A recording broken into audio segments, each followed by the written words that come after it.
আসসালামু আলাইকুম। আপনাদের সামনে একটা ওই বাগানের মধ্যে ক্রিকেট খেলতে আছে এর একটা ভিডিও লিয়েছি।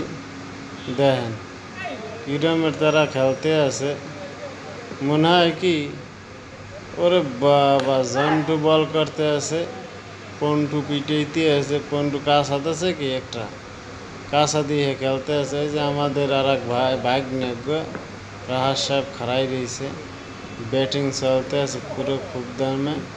এই অবস্থা। ওই যে দেখেন এলামিয়ান খাড়াই রয়েছে, এই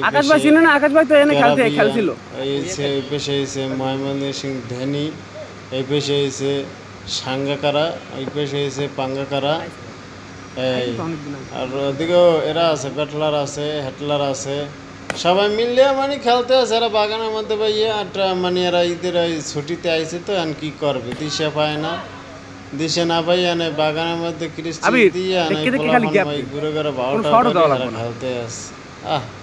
কি খেলা খেলতে আছে অবসর সময় কাটানোর জন্য।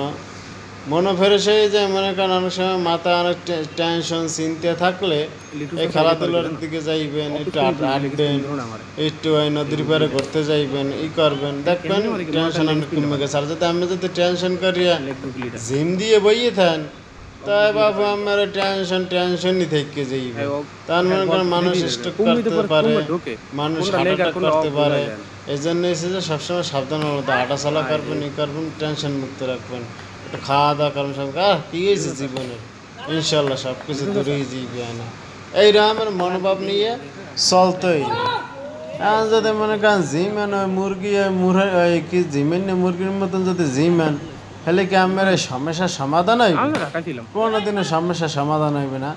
আল্লাহর দ্বারা চাইতে হইবে যে আল্লাহ আমি যত সমস্যা আছি আমারে সমাধান করিয়া